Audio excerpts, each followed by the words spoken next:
नमस्कार, आप देख रहे हैं एनएसडी टाइम्स। यहाँ खबरों का सिलसिला कभी रुकता नहीं। मैं अंजलि हाजिर हूँ आपके सामने इस खबर के साथ।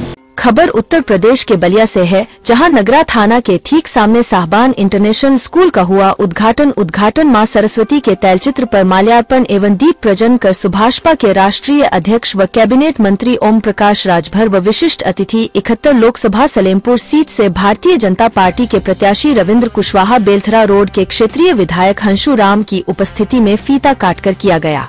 इस दौरान मुख्य अतिथि कैबिनेट मंत्री ओम प्रकाश राजभर ने कहा कि विद्यालय किसी भी समाज के एक महत्वपूर्ण केंद्र होता है। आगे बोलते हुए मंत्री जी ने कहा, जो ग्रामीण क्षेत्र के बच्चे बड़े शहरों में जाते थे शिक्षा लेने के लिए, वही शिक्षा अब उनके क्षेत्र में साहबान स्कूल के अच्छे अध्यापकों के द्वारा उनके क्षेत्र में ही मिल सकेगा। इसके लिए मैं साहबान इंटरनेशनल स्कूल के चेयरपर्सन का दिल से धन्यवाद करता हूँ कि उन्होंने क्षेत्र के बच्चों के लिए इतना बड़ा कदम उठाया। विद्यालय के प्रबंधक इश्तियाक अहमद ने अतिथियों को माला पहनकर स्वागत किया और अंग वस्त्र व स्मृति चिन्ह देकर सम्मानित किया। देखिए, आज हम लोग जो इधर आए हैं, आपके साहबान इंटर स्कूल के उद्घाटन है। जी। हम लोगों का प्रयास है कि प्रदेश और देश में शिक्षा बेहतर, लोग पढ़े लिखे, तभी हम लोग आगे बढ़े, तभी जो सपना है आपका है वो साकार हो। सर, कृषि में क्या कमाल करने वाले?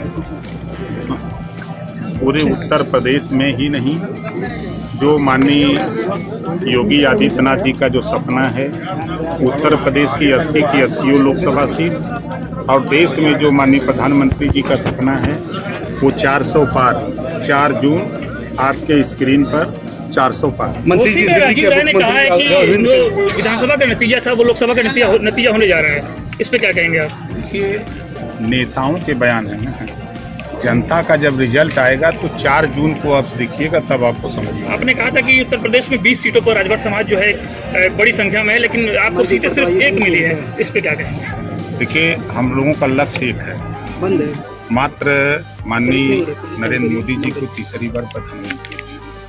सीट का कोई झगड़ा नहीं, हमारे 6 विधायक हैं और अकेले ओम प्रकाश राजभर को आप देखते हैं। तो आज दिल्ली में इतने सांसद हैं और चर्चा देश में खाली मोदी जी की होती है ना। आपने बिहार में भी 2 से 3 सीटों की मांग की थी, लेकिन भाई मांग की थी, हो चुका है। हाँ, हो गया है ना, अभी तो होने दीजिए ना। बलिया में अभी तक आपकी सीटें का कोई उम्मीदवार नहीं उतर पाया है। सलेमपुर में भी विपक्ष सपा या बसपा कोई कैंडिडेट नहीं आया है। क्या इसे ओम प्रकाश राजभर का डर कहा जाए? सलेमपुर में भी देखिए, पूर्वांचल ही नहीं, पूरे उत्तर प्रदेश में विपक्षियों का खाता नहीं खुलेगा। झूठे सब लड़ रहे हैं, इन लोगों को पर्चा नहीं भरना चाहिए, पैसा बर्बाद न करें। और उनके साथी हमने जो उनकी लेखनी जो उन्होंने लिखा है, उनके इतिहास को जो हमारे साथियों ने लिखा, उनके संघर्षों को उसको पढ़ा। इस नाते हम आप लोगों से इतना कहूंगा, सरकार भी चाह रही है कि देश में प्रदेश में शिक्षा हो, और हमारे तमाम संस्थाएं खोल करके हमारे महापुरुषों के विचार को आगे बढ़ाने का काम कर रहे हैं। उसमें हमारा आपका भी सहयोग है, हमारा आपका भी योगदान होना चाहिए कि जो बच्चे स्कूल न जाएं। मैं आपको बता दूं, मैं जिस गांव में, बनारस जिले का एक गांव है फतेहपुर कटौना, मैं अपने गांव का पहला व्यक्ति हूं जो हाई स्कूल पास किया। मेरे पिताजी कक्षा 8 पास करके चले गए इसी नौकरी करने कोलफील्ड लिमिटेड, और मेरे पिताजी पूरे गांव में सबसे पहले व्यक्ति थे जो कक्षा 8 पास किए। उन्होंने पढ़ाया मुझे, अपने गांव में पहला व्यक्ति जो हाई स्कूल पास किया। हमारे हिंदी के टीचर थे हाई स्कूल में, राम इकबाल सिंह जी। उन्होंने हमसे पूछा कि तुम्हारे गांव में बच्चे कितने पढ़ते हैं?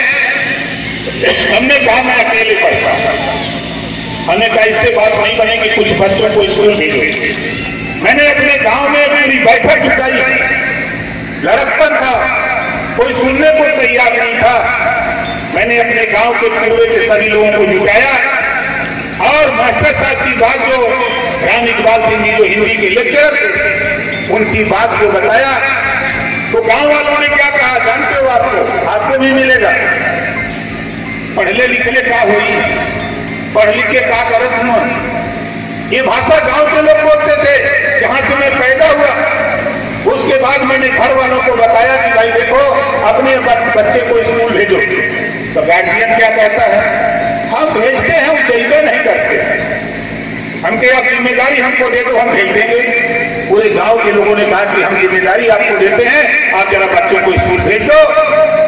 धन्य है मेरे माँ बाप जो उन्होंने मुझे सिखाया और हमारे गुरु राम इकबाल सिंह जी ने बताया। अपने गांव के बच्चों को मैं समझाते समझाते उस मुकाम पे पहुंचा दिया कि आज हमारे गांव में graduate, post graduate, LLM, PhD बच्चे बच्चियां भी पीएचडी कर रही हैं। ये काम हमने अपने गांव में शुरू किया। और यही बात हम आपसे भी कहना चाहूंगा कि देखो बाबा साहब डॉक्टर अम्बेडकर जी ने कहा है कि कोई काम करने के लिए, कोई समाज को सुधारने के लिए, कोई अच्छी पहल करने के लिए अगर कदम बढ़ाओगे तो दो चीजें मिलेगी, इंसल्ट और इंजरी, चोट और अपमान, दो चीजें आपको मिलेगी। उन दो चीजों पर ध्यान मत देना, अपने काम पर ध्यान देना, एक दिन मंजिल जरूर मिलेगी। संघर्ष करते रहो साथियों, एक दिन आपका बच्चा है, आपका गांव निश्चित आगे निकलेगा। हम सुधरेंगे, प्रदेश सुधरेगा। आज मुझे तो खुशी है, मैं आपको इस नाते बता रहा हूं, मैं जिस परिवार से हूं, आपको भी सुन के आश्चर्य होगा। मैं जिस परिवार से पैदा हूं, गरीबी झेला हूं, ऐसी गरीबी झेला, कपड़ा दूसरे का मांग के पढ़ा, किताब दूसरे से मांग के पढ़ा।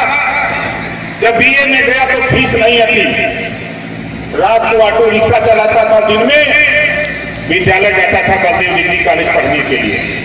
क्यों? क्योंकि बाबा साहब डॉक्टर अम्बेडकर जी की बात मेरे दिल में बैठ गई थी कि शिक्षित हो, संगठित हो, संघर्ष करो। जब मैंने शिक्षा हासिल किया तो संगठन बनाना शुरू किया और संगठन बना करके संघर्ष शुरू किया। आज आपके मंच के ओम प्रकाश राजभर मंत्री बन करके आया। इस नाते आप सबसे पहले मैं साहबान इंटरनेशनल स्कूल के प्रबंधक आदरणीय इम्तियाज अहमद जी का शुक्रिया करेंगे कि आप अपने बीच आपने बुलाया, हमें अवसर प्रदान किया और जिस तरीके से शिक्षा के क्षेत्र में और खास करके आधुनिक शिक्षा देने की दिशा में आपने काम किया है और करके आप दिखा रहे हैं, इसके लिए आपको ढेर सारी बधाई और शुभकामनाएं।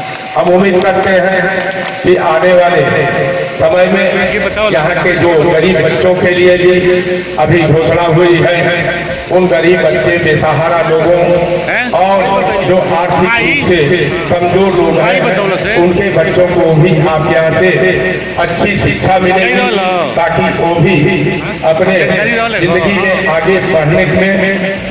इस कड़ी में बस इतना ही। ताजा तरीन खबरों के लिए बने रहिए NSD टाइम्स के साथ। मुझे इजाजत दीजिए, नमस्कार।